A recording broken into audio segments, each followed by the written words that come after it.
નમસ્કાર મિત્રો, આજે થયો છે રવિવાર અને રજાનો વાર। ઘરની બહાર નીકળતા પહેલા ગુજરાત વાસીઓ થઈ જાજો તૈયાર।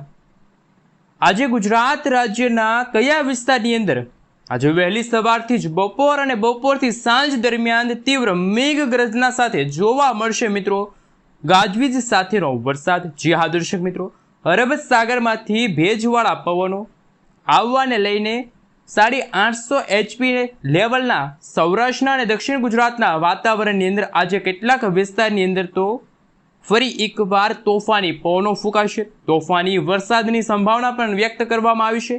તો આપણે જાણીશું કયા વિસ્તારમાં વરસાદની સંભાવના છે। તો આ સાથે ઉત્તર ગુજરાત, મધ્ય ગુજરાત, કચ્છ લાગુના વિસ્તારમાં શું વાતાવરણની સંભાવના। એટલું જ નહીં મિત્રો, આવનારા દિવસોની અંદર બંગાળની ખાડીમાં હાલ મોટી અપડેટ સામે આવી રહી છે। મિત્રો, આવનારા જૂન મહિનાના પ્રથમ અઠવાડિયામાં બંગાળની ખાડીમાં મોટી હલચલો થશે। વાવાઝોડા જેવી એક મોટી સિસ્ટમ તૈયાર થવાની આગાહી કરવામાં આવી રહી છે। ત્યારે એ પણ જાણીશું આગાહીકારક અંબાલાલ પટેલની આગાહી। તો મિત્રો, ખાસ અત્યારે ચોમાસું ક્યાં બેસ્યું છે અને સ્કાયમેટ તરફથી એક ચિંતાજનક આગાહી પણ સામે આવી છે, જે અરબી સમુદ્રમાં રચાનારી સિસ્ટમના કારણે આ વર્ષનું ચોમાસું મોડું આવે તેવું અનુમાન તમામ જાણીએ ક્યારે ચોમાસું આવશે। એ પહેલાં તમે અમારી આ ચેનલ ઉપર નવા છો તો ખાસ કરીને વિડીયોને લાઇક કરી ચેનલને સબસ્ક્રાઈબ કરી દેજો। સૌથી પહેલાં મિત્રો, આપણે અહીં લાઈવ સેટેલાઇટ ઇમેજના માધ્યમથી જાણીશું ગુજરાતનું હવામાન। અરબ સાગરની અંદર પાછલા 4-5 દિવસથી જે સાયક્લોનિક વરસાદી સિસ્ટમ જોવા મળી હતી, આ સિસ્ટમ અત્યારે મિત્રો પશ્ચિમની દિશા તરફ આગળ વધી ગઈ છે, એટલે કે ગુજરાતના દરિયાથી દૂર જતી જોવા મળી રહી છે। અહીં તમે સ્પષ્ટ જોઈ શકો છો ઓમાન અને ખાસ કરીને તેના દરિયાઈ કાંઠાના ભાગોમાં આ સિસ્ટમ ગાજવીજવાળા વાદળો અત્યારે જોવા મળી રહ્યા છે, એટલે કે ગુજરાતના વાતાવરણની અંદર આ વિસ્તારમાં સક્રિય હતી, પરંતુ આ સિસ્ટમ અત્યારે દિશા બદલીને ગુજરાતથી દૂર જતી જોવા મળી છે। દરિયામાં ભેજવાળા તોફાની પવનો ફૂંકાઈ રહ્યા છે અને ગુજરાતની અંદર ડાયરેક્ટ એન્ટ્રી કરી રહ્યા છે। ત્યારે હવે મિત્રો ગુજરાતમાં 850 HPના જે લેવલના જે વાદળાઓ છે એમના વિશે થોડીક વિગતવાર માહિતી મેળવીએ।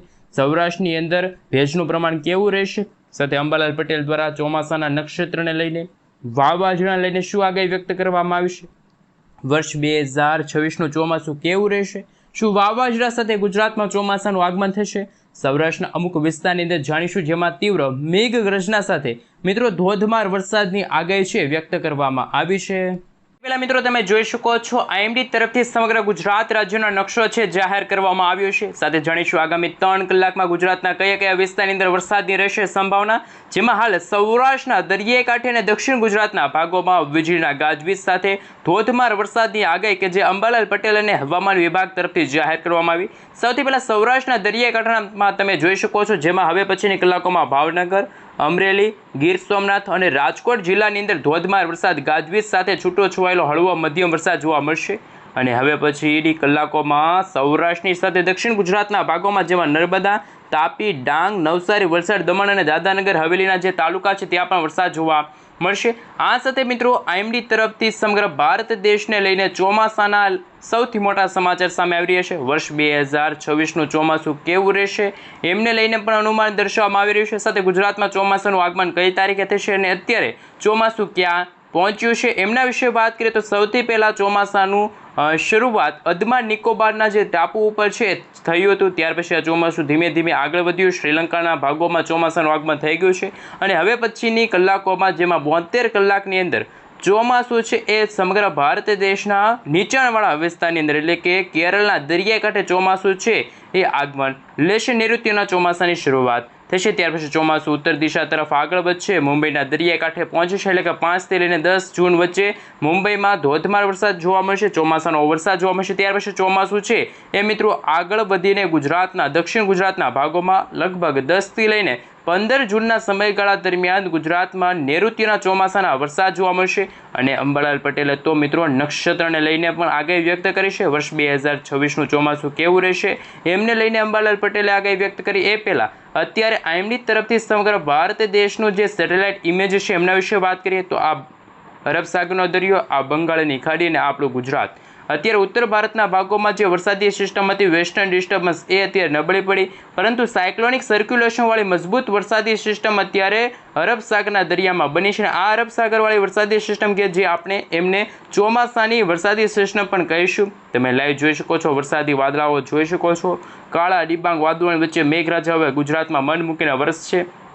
મિત્રો, અનુમાન દર્શાવવામાં આવ્યું છે આવનારા જૂન મહિનાની 7 તારીખના રોજ, જેમાં ચોમાસાના આગમનને લઈને દક્ષિણ ગુજરાતના ભાગોની અંદર તમે લાઈવ જોઈ શકો છો, જેમાં હવે પછીની કલાકોમાં સુરત, તાપી, નવસારી, દમણ, દાદરાનગર હવેલીના ઘણા બધા ભાગોમાં વીજળીના ગાજવીજ સાથે ધોધમાર વરસાદ છે જોવા મળશે. જેમ સમયગાળો પસાર થતો જશે તેમ તેમ વરસાદી સિસ્ટમની માત્રા અને વિસ્તાર બંનેમાં એકવાર વધારો થતો જોવા મળવાનો છે. તમે લાઈવ જોઈ શકો છો આવનારી 28 મેના રોજ, જેમાં અરબ સાગરના દરિયાની સાથે બંગાળની ખાડી પણ સક્રિય થશે. બંગાળની ખાડીમાં વર્ષ 2026નું પ્રથમ વાવાઝોડું બનતું હોય તેવા દ્રશ્યો સામે આવશે.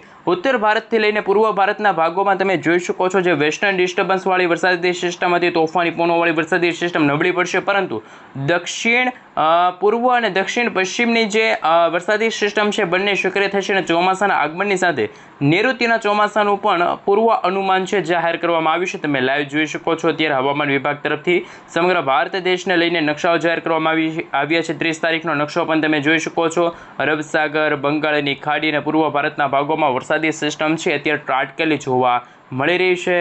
સાથે સાથે મિત્રો, હવે જો વાત કરીએ તો સેટેલાઇટ ઇમેજના માધ્યમે તમે જોઈ શકો છો સૌરાષ્ટ્રના દરિયાઈ કાંઠાના વિસ્તારો, દક્ષિણ ગુજરાતના વાતાવરણમાં વાદળછાયું વાતાવરણ હવે પછીની કલાકોમાં છે જોવા મળી શકે છે. જે આ દર્શક મિત્રો તમે જોઈ શકો છો ગુજરાતમાં, જેમાં વલસાડ, તાપી, નવસારી, ડાંગ, આહવાના વિસ્તારની અંદર વાતાવરણમાં વાદળછાયું વાતાવરણ જોવા મળશે. એટલું જ નહીં, સૌરાષ્ટ્રની અંદર પણ જો વાત કરવામાં આવે તો તમે જોઈ શકો છો મિત્રો, દ્વારકા છે, જામનગર છે, મોરબીના વાતાવરણમાં પણ અન્ય પોરબંદરના વિસ્તારો છે, ગીર સોમનાથના વિસ્તારો છે, ભાવનગર છે, ત્યાં વાતાવરણમાં ઘાટા વાદળાઓ બનતા જોવા મળી રહ્યા છે. કચ્છના વાતાવરણમાં પલટો આવશે. ત્યારે હવે પછીની કલાકોમાં જાણીશું ગુજરાતમાં વરસાદની સંભાવના કેવી છે.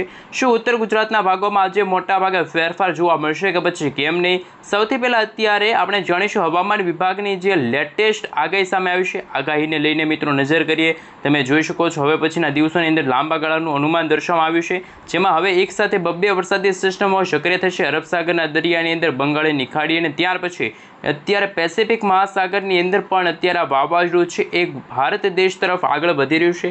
તો હવે ગુજરાતનું હવામાન કેવું જોવા મળશે, એમને લઈને શું અપડેટ સામે આવી રહી છે એમના વિશે વાત કરીએ તો મિત્રો, આવનારી 29 તારીખના રોજ ગુજરાતના ઘણા બધા ભાગોમાં ગાજવીજ સાથે વીજળીના ચમકારાની સાથે ધોધમાર વરસાદ જોવા મળશે, જેમાં ભાવનગર, અમરેલી, ગીર સોમનાથ અને દક્ષિણ ગુજરાતના વાતાવરણમાં તાપી છે, નવસારી છે, વલસાડ છે, આ સાથે દક્ષિણ ગુજરાતના 4 જિલ્લાની અંદર ધોધમાર વરસાદની આગાહી છે વ્યક્ત કરવામાં આવી છે. સાથે ભારે વરસાદ જોવા મળશે. 40થી લઈને મિત્રો 50 કિલોમીટર પ્રતિ કલાકની ઝડપે તોફાની પવનો ફૂંકાશે. કડાકા ભડાકા સાથે તોફાની વરસાદ થઈ શકે છે.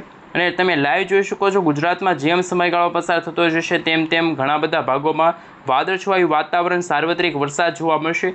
આ સાથે તમે લાઈવ જોઈ શકો છો હવે 850 HP સુધીના વાદળાઓ મેપમાં પણ દર્શાવવામાં આવી રહ્યા છે. આવનારી મિત્રો 29 તારીખથી લઈને જૂન મહિનાની શરૂઆતના દિવસોની અંદર ગુજરાતના ઘણા બધા ભાગોમાં વાદળિયું વાતાવરણ જોવા મળશે. અને હવે પછી સમગ્ર ભારત દેશને લઈને સેટેલાઇટ ઇમેજના માધ્યમથી તમે જોઈ શકો છો મિત્રો, હવામાન વિભાગ તરફથી ભારતના કેટલા બધા રાજ્યોની અંદર આજે એમાં પણ હવે પછીની કલાકોમાં 20 જેટલા રાજ્યોની અંદર તોફાની પવનો ફૂંકાશે સાથે વરસાદની કરવામાં આવી રહી છે આગાહી હવામાન વિભાગના જણાવ્યા અનુસાર. તમે લાઈવ જોઈ શકો છો પ્રી મોન્સૂન એક્ટિવિટીના ભાગરૂપે અરબ સાગરના દરિયાની અંદર આ વરસાદી સિસ્ટમ સક્રિય થઈ છે. બંગાળની ખાડીમાં પણ વરસાદી સિસ્ટમ સક્રિય થઈ છે અને પૂર્વ અનુમાન છે એ દર્શાવવામાં આવી રહ્યું છે. રાજ્યમાં ફરી એકવાર વરસાદની સંભાવના સામે આવી છે. કર્ણાટક લાગુના વિસ્તારો છે ત્યાં પર વીજળીના ગાજવીજ સાથે ધોધમાર વરસાદ જોવા મળી રહ્યો છે. તામિલનાડુ છે, આંધ્રપ્રદેશ છે, પશ્ચિમ બંગાળ છે, બિહારથી લઈને મિત્રો અસમના વિસ્તારોની અંદર, જેમાં ઘણા બધા વિસ્તારોમાં કરા સાથે ધોધમાર વરસાદની પણ આગાહી દર્શાવવામાં આવી રહી છે. સાથે ગુજરાત માટે મિત્રો આજે વરસાદનું પણ સિગ્નલ છે એ IMD તરફથી જાહેર કરવામાં આવી રહી છે. મિત્રો આજે જોઈ શકો છો હવે પછીની કલાકોમાં ઉત્તર ભારતના ભાગોમાં પણ અત્યારે વરસાદી વાદળાઓ મિત્રો આવનારા મે મહિનાના અંતિમ અઠવાડિયાની અંદર એટલે કે 31 મેથી લઈને જૂન મહિનાની શરૂઆત દરમિયાન પણ ઉત્તર ભારતના ભાગોમાં વરસાદી વાદળાઓ બંધાતા જોવા મળી રહ્યા છે. અને વર્ષ 2026ના ચોમાસાને લઈને સૌથી મોટી અપડેટ સામે આવી છે. તમે લાઈવ જોઈ શકો છો મિત્રો, આ 16 મે આસપાસ તો અંદમાન નિકોબારના દરિયાકાંઠાના ભાગોમાં ચોમાસાનું આગમન થયું હતું.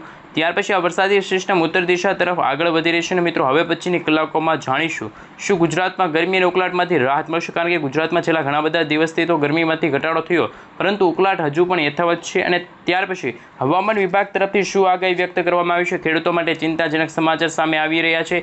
દેશમાં ચોમાસું મોડું આવ્યું પરંતુ હવે પછીના દિવસોની અંદર શું વાવાઝોડા સાથે વરસાદ જોવા મળશે, ક્લાઇમેટની અંદર કેવા ફેરફારો આવશે એમના વિશે પણ વાત કરીશું. તમે અત્યારે ક્લાઉડ વિશે જોઈ શકો છો.